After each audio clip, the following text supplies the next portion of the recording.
Well, guess what? We're here at the new Hotchkis facilities with owner-operator, CEO, John Hotchkis. Sandy and Matt, thanks for being here. I'm glad CarCast could see us today. Now, this is our brand new building, and we're in really the heart of the organization, the R&D, and this is where really all the fun stuff happens, all the product development. And over there, I see some 65 Mustang parts. Oh, yeah, you know, I don't see them. Maybe I may want to tow that car down here. If you guys want a fitment vehicle, yeah, it's ready to go. Plenty of Mustangs to, you know, pepper up your shop with. Well, I'm not sure where we'd put them, but anyway, we'll talk about that later. But no, glad you're here, and we're standing right behind our 70, or right in front of our 70 Challenger, and this car has really revolutionized what we've been doing in the Mopar world, bolt-on suspension for a car that really works. This car we've had it at it's won Good Guys autocrosses. We've had it at Michigan at the Motor State Challenge. It's been all over the country showing that bolt-on suspension with the right geometry, with the right tires and wheels and brakes, you can have a huge amount of fun and a lot of performance and so on. This is a customer's car. The car was just dropped off to us. This customer is just long on excitement, but he's taken a little bit of a detour in his build, so we're going to straighten this car out. It has an LS1 in it. It'll be a really cool car when it's done. For instance, we'll change the fuel system, the roll bar that was put in, do the wiring, all the suspension. So it will be a lot lower and it'll look a lot meaner. So for Hotchkis now, you're going to start doing not just the suspension installs, but fabrication and other things as general build-outs for people's cars now. Is that? Oh, absolutely. And we have a terrific fabricator on staff, which we'll see in a moment. And so we want to be the place that you think that, hey, you know, I have this car, I want my muscle car to work even better, so bring it here and we'll do all the suspension, we'll do wiring, electrical, fabrication, roll bars, roll cage, whatever you need. All right, well, what do we got going over here? Looks like some GM-ish old school suspension stuff going on. Mitch is fabricating up some prototype A-arms for early B-bodies, so really 58 to early 60s, Impala, Impalas. Caprice, and so on. A lot of those around LA. There are a lot around LA, and you know, as is happening with the other cars and the trucks, people now want them to handle the demographics. The buyers are getting younger, and maybe they have air suspension and they have some money. So we're going to make geometry-corrected products that make their arms, that make their tires work so much better. So he's basically just setting up some prototypes to get geometries, angles, measurements. And absolutely. Mitch is doing, this is the initial stage of development. So we're making check fixtures for the stock arms. So we'll have all the points in stock. We have a car coming in tomorrow, actually two different cars. So we'll measure where we need the geometry to be, where the ball joint position farther back for more caster, because as you know, the caster just wasn't even a word back in the 60s. So anyway, once Mitch finishes these, they'll be adjustable so that we'll be able to then have all the hard points of the stock arms. These, of course, won't change, but this will with the lower arm as well. So we'll be able to either move the upper ball joint back, front ball joint forward. We might even lengthen the arms a little bit to change the track width. And so anything's possible once you start and get your fixtures for the stock ones. We see the term geometry corrected in suspension used all the time, but it's never really explained. Like, nobody really says what that means. What did you do, like, you know, to change it? But now we're getting a better idea of what it is. And just imagine, let's say you have, have the car on the rack over there. We look at it and we look for what happens in the tire and bump. Or rebound. Bump steer type of exactly. So if the tire's going up and it toes in, or toes out, it's got bump steer. It's going to make the car move. And the last thing you want, with bias ply tires, you can have bump steer, and little teeny tires, you can have some bump steer, and it's not going to do much. But now with big sticky radial tires, little bump steer, and you're turning this way, that way. It's interesting because I have a lot of cars that are like that, like older generation cars, and almost every one of them, as part of the upgrade, they recommend to roll through the bump steer check to see if the car wheels are turning. And I know for a fact that like on my Mustang, that when you're rolling through some of the bumps at Willow Spring where the track's kind of dipping in and dipping out, your seat of the pants holding it straight because the car wants to do some turns, among other bad things about the suspension. Well, imagine, let's say you're at Willow Springs and I'm on the track for change. You're on the track, let's say you're coming around to turn 9, just that whole back stretch is the part that I don't like. And so if you're really driving fast, the car's on the limit, you're getting the most grip you can, or you're using all the car.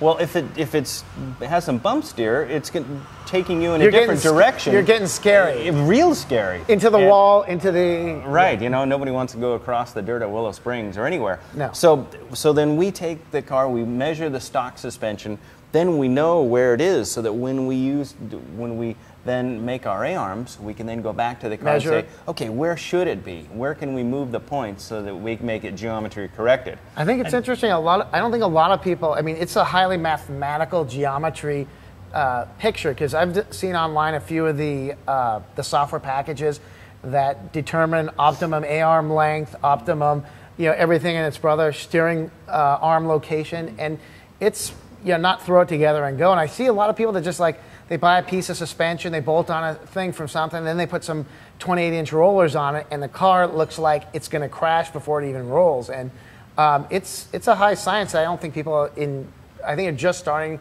in recent years to put some technology behind here, and we can manufacture stuff a lot easier than in the old days. So it's kind of nice getting these old cars to handle, which I love. I love the old cars. Well, that's what's so great with all the equipment and the plasma cutter and so on. If we can dream it, we can make it. All right, well, we're jumping into I want to call it the race corral, because there's a huge fence with a padlock on it, which means that this is your stuff. Exactly, and we only let special people in very special people in here. When we walked up, you didn't even know the combination to the gate, so maybe this is your brother's stuff. It's need-to-know basis only, isn't it? Yeah. We're looking here at a Porsche engine, 3.2, 962 engine. Makes about 740 horsepower, identical to the one that's in the car now. And we had that car up on CarCast, and I remember that.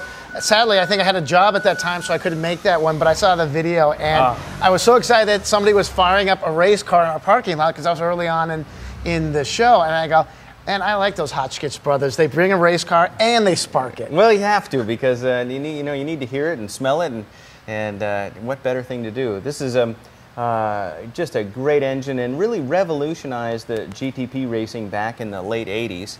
And so we're fortunate to have this, and that's right. We brought the car up after we'd won the GTP portion of the Monterey, the historic races. Now you going? By the way, going back up? Are you going we're back not. up? We have so much going on that we're going to stay here and get ready for SEMA and so on. And heck, man. But we'll be back. Over here we have Celica that we built 2003 and raced it through 2005, and raced it in NASA and U.S. touring car, and 100% built by us. Who was you driving? I drove it, yes. And pretty much built it, spent long hours of my poor family. They wouldn't wonder where I was during the construction of this car. But it was, we learned, what was great is not only did we get to race, which we all love, but we learned so much about front-wheel drive handling. And did you learn that they don't handle? We learned that it takes a lot to make them handle. Yeah.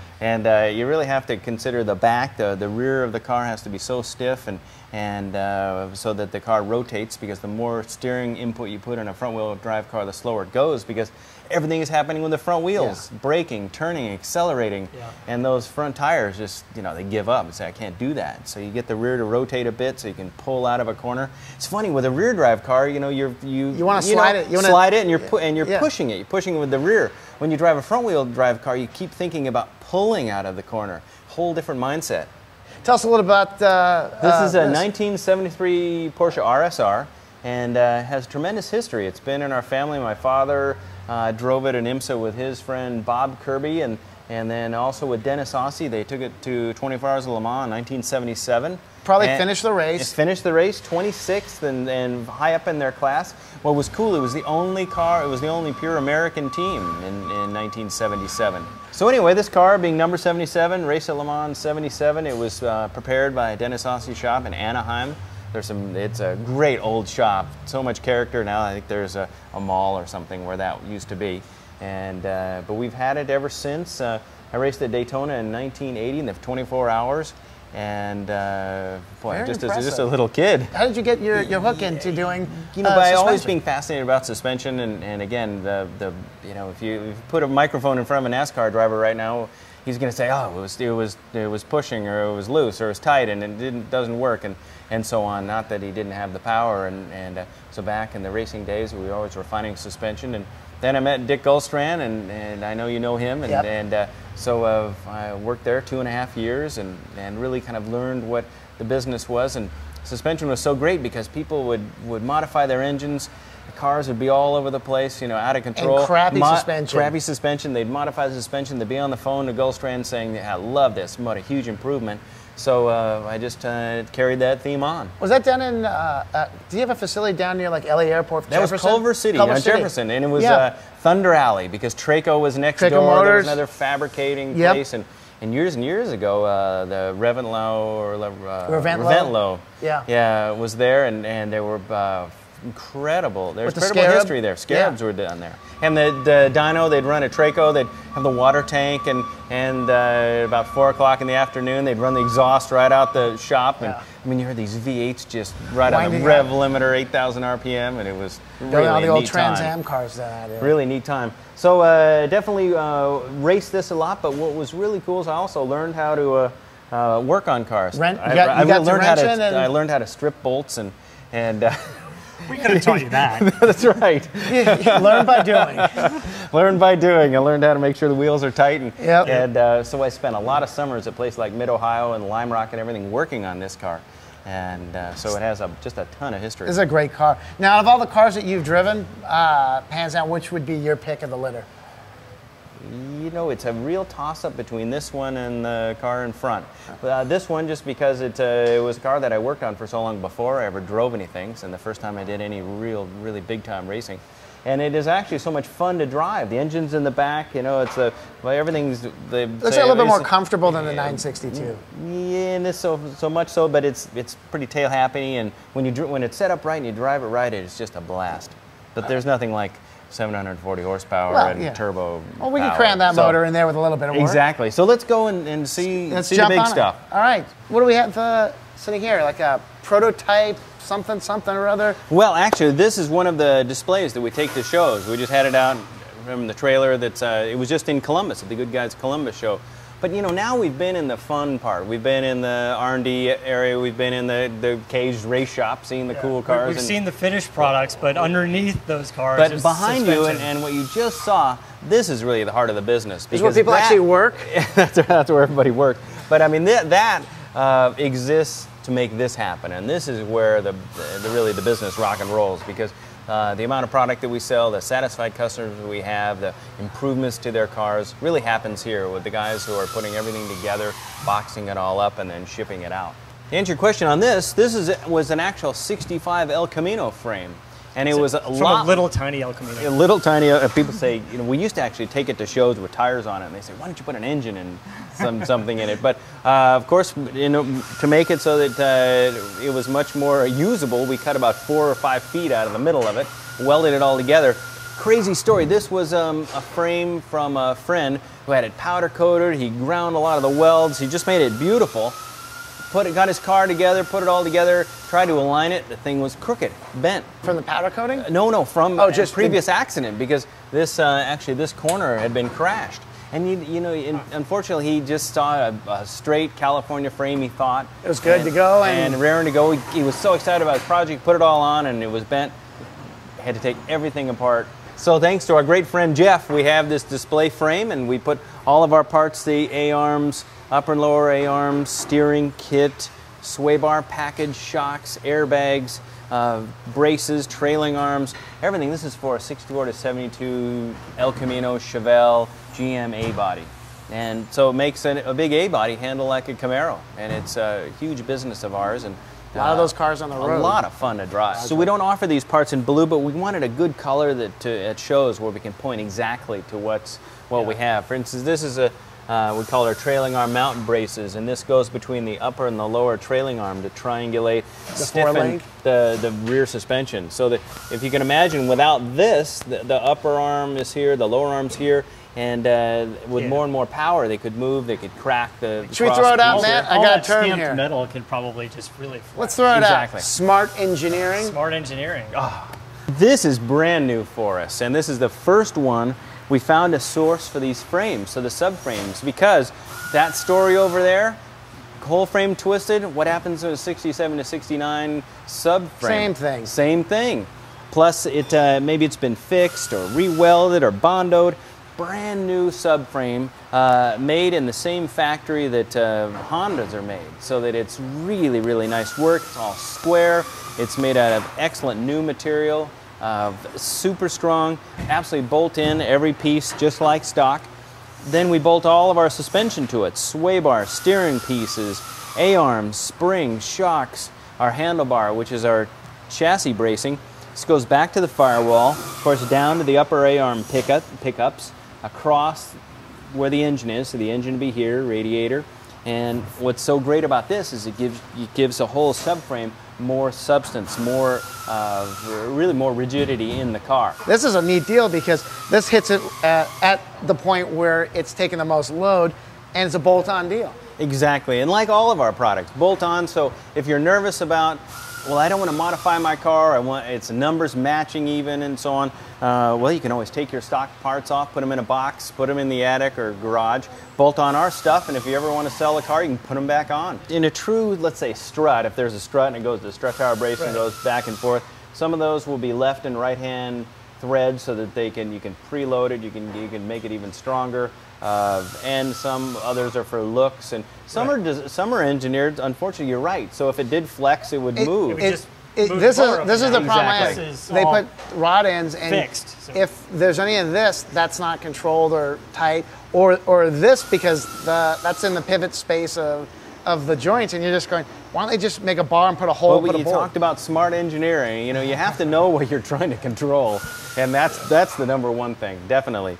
So we're very excited about, and we'll be selling this complete piece. We have a big pallet here, and we're looking at how to ship this because it does present quite a problem. That's the smart engineering right now, is how to get this on there and to somebody's house or But it's shop summer now. whatever. This would be a nice Christmas present, wouldn't it? Right on here with a box with a bow and right in somebody's Christmas tree. I'm sure many of our listeners' wives would love to show under the tree. Baby, I care. That's right. The whole deal. So then bolt this on with all of our suspension, and you're ready to go. So, looks like this is the keeper for me. I think this is a crazy, gorgeous race car, tastefully done, and Porsche, which makes it kind of neat. But tell us a little bit about a quick history about this 962. Well, this is the race car. You've seen it before. Done. All right, good going. Hey, by the way, we are not going to start it up here, right? Exactly. No, this is, we've had it since 1986. We did a number of, we did IMSA with it, and I did 4 Daytona 24 hours and 3 Sebrings, and we've raced it in HSR and Vintage, and my brothers won in it at Sebring and Daytona, and then Monterey, of course, last year. But we keep it right here just to remind us of our racing history. We've got some great pictures of me. You can hardly recognize me, my father, and some of the Porsche history back in the late 80s, early 90s. All right, let's settle the controversy right here, right now. Who's the better driver, you or your brother?